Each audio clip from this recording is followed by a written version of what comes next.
నువ్వెవరితో act చేస్తున్నావో తెలుసా అన్నారు. తెలీదు.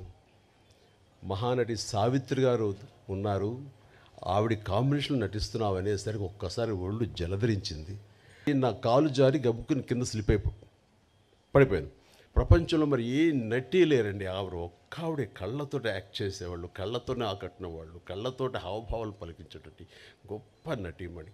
అది ఎప్పుడు ఆ బెడ్రూమ్లో నేను పెట్టుకుంటూ ఉంటాను, అంతగా ఇష్టపడతాను.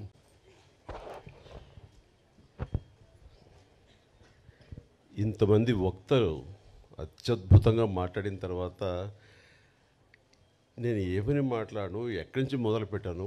ఆ మహాతల్లి మహానటి గురించి నాకు తెలిసింది చాలా తక్కువ. దాన్ని ఎట్లా నేను ఆవిష్కరించను అనే ఇందాక నుంచి మీమాంసలో ఉన్నాను. నిజంగా కూడా చాలా కష్టం. కానీ ఆవిడ గురించి మాటలు మాట్లాడే కంటే చేతల్లో ఇలా చూపించుకునే అదృష్టం నాకు లభించినందుకు దీనికి కారణమైనటువంటి ప్రతి ఒక్కరికి శిరస్సు వచ్చే హృదయపూర్వకంగా నమస్కరిస్తున్నాను.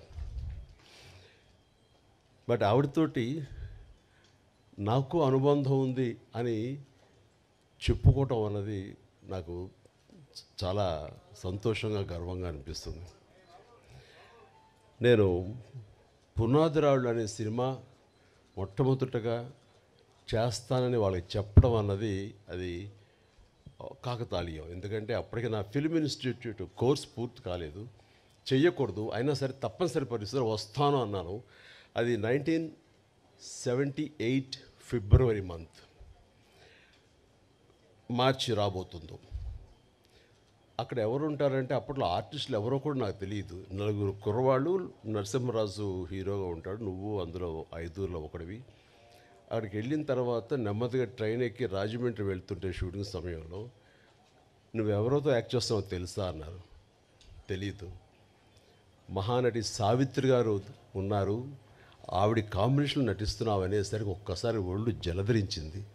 వాళ్ళు నాకు ఎందుకు చెప్పలేదో ఏమో నాకు తెలియదు, కానీ ఇది నిజం అన్నట్లుగా అవాక్య వింటే ఎస్. ఆవిడ రాజమండ్రి పంచవటి హోటల్ ఉండేది అప్పట్లో. ఆ పంచవటి హోటల్లో రూమ్లో సేద తీరుతున్నారు, రండి పరిచయం చేస్తామని నన్ను తీసుకువెళ్ళారు. ఆవిడని చూడగానే అసలు అవాక్కైపోయాను, నోట మాట రావట్లేదు. ఈవిడైనా ఎన్నాళ్ళు తెర మీద నేను మా నాన్నగారు అభిమానించేవాళ్ళం. ఆవిడ్ని ఎంతగానో అలా చూసేవాడిని, ఏమీ మాట్లాడలేదు. నీ పేరేంటి బాబు అని అంటే అది అన్నాను. ఎందుకంటే ప్రసాద్ నుంచి చిరంజీవిగా మారిన 1వ రోజు 2వ రోజు అది రాజమండ్రికి బయలుదేరడానికి దారిలో అనుకున్నాను ఆ పేరు ఇక మీద చెప్పాలని. చిరంజీవి అన్నాను. శుభం అని అన్నారు. రేపో ఎప్పుడో మనంతా కలిసి నటిస్తామని చెప్పారు. అయిన తర్వాత అక్కడ రాజమండ్రి షూటింగుల్లో వర్షం వచ్చింది. ఫిబ్రవరి మార్చిల్లో వర్షం ఏంటని మీరు అనుకోవచ్చు, అవి మ్యాంగో షవర్స్ అంటారు, మొన్న కూడా వచ్చింది అట్లా. అలాంటి అకాల వర్షం వచ్చింది. ఒక గచ్చుతోటి ఉన్న ఒక హౌసు పంచలో పైన టాప్ రూఫ్ ఉంది, కానీ జల్లు పడుతూ ఉందన్నమాట. అందులో నటించినటువంటి యాక్టర్లు అందరూ రోజారమణి, కవిత, సావిత్రమ్మ గారు, గోకెన్ రామారావు, కొంతమంది ఆర్టిస్టులు వీళ్ళందరూ ఉన్నారు, నరసింహరాజు వీళ్ళందరూ ఉండిన తర్వాత చాలాసేపు వర్షం అలా వస్తూనే ఉంది, ఎవరికి తోయట్లేదు. మీకు తెలుసా ఈ అబ్బాయి చిరంజీవి అనే అబ్బాయి డ్యాన్స్ చాలా బాగా వేస్తాడు, సరదాగా చిరంజీవి డ్యాన్స్ ఏమయ్యా అన్నాడు. నేను అడగటం ఆలస్యం, అలాంటి ముందు రెడీ అయిపోతాను. నా దగ్గర టేప్ రికార్డ్ ఉంటుంది. అప్పట్లో బోనియమ్మనో లేకపోతే ఇలాంటి కొన్ని అబ్బా ఇలాంటి కొన్ని ఇవి ఉన్నాయి ఇంగ్లీష్ నెంబర్స్, అది వేసుకుని డ్యాన్స్ చేస్తాను. నాకేంటంటే సావిత్రి గారు చూస్తున్నారు, ఇంకా పెద్ద ఉత్సాహం నాకు. అలా చేస్తుండగా ఆ జల్లుకి నా కాలు జారి గబుక్కుని కింద స్లిప్ పడిపోయాను. పడినవాడిని ఆగకుండా అక్కడ నాగుపాము డ్యాన్స్ లాగా చేస్తూ ఏదో అలా చేసేసరికి వాళ్ళందరూ క్లాప్స్ కొట్టారు. ఆవిడ కూడా చాలా సంతోషించి నాకు చాలా బాగా నచ్చావయ్యా అంటూ దగ్గర తీసుకుని ఆవిడ నా భవిష్యత్తులో మంచి యాక్టర్ అవుతావు అని అన్న మాట అంతా ఇంత కాదు, అంతటి మహానటి నోటు వెంబట చాలా మంచి యాక్టర్ అవుతావు, ఎందుకంటే నీలో స్పోర్టినెస్ చూశాను, ఆ తర్వాత కింద పడ్డ తిరిగి డ్యాన్స్ వేయటం అనేది ఆ నేచరు చూశాను, ఇవన్నీ చూస్తుంటే కనుక నీకు మంచి భవిష్యత్తు ఉంటుంది అని ఆ మహాతల్లి చేత అనిపించుకోవడం అనేది నాకు అంతా ఇంత కాదు, 1000 ఏనుగుల బలంగా అనిపించింది. ఆ తర్వాత మళ్ళీ ఆవిడతోటి మరొక సినిమా చేసే అవకాశం కలిగింది. అది చాలా రోజుల తర్వాత, అంటే 80లో అనుకుంటా, అది 1980లో. అది ప్రేమ తరంగాలు అని చెప్పేసి, అందులో నేను, కృష్ణరాజు గారు, సుజాత గారు, జయసుధ గారు, మేమంతా ఉన్నాము. ఆవిడ నా తల్లి పాత్ర. ఆ తల్లితోటి మళ్ళీ ఆవిడ బిడ్డగా యాక్ట్ చేసి నటించే అవకాశం నాకు కలిగింది. ఇట్లాగా ఆ తర్వాత మళ్ళీ నేను ఆవిడ చూసే అవకాశం కానీ, ఆవిడతోటి నటించే అవకాశం కలగలేదు. ఆ తర్వాత మరి కాలం చెందారు. కానీ ఆవిడ సినిమాలు ఎప్పుడు చూస్తుంటాను, పాత పాటలు ఎప్పుడు ఇంట్లో పెట్టుకుంటుంటాను.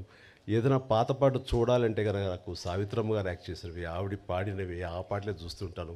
ఎంత సునిశ్చితమైనటువంటి ఎక్స్ప్రెషన్స్, ఎంత హావభావాలు, కేవలం కళ్ళతో మాత్రమే ఆవిడ చూపించేటువంటి గొప్ప నటి.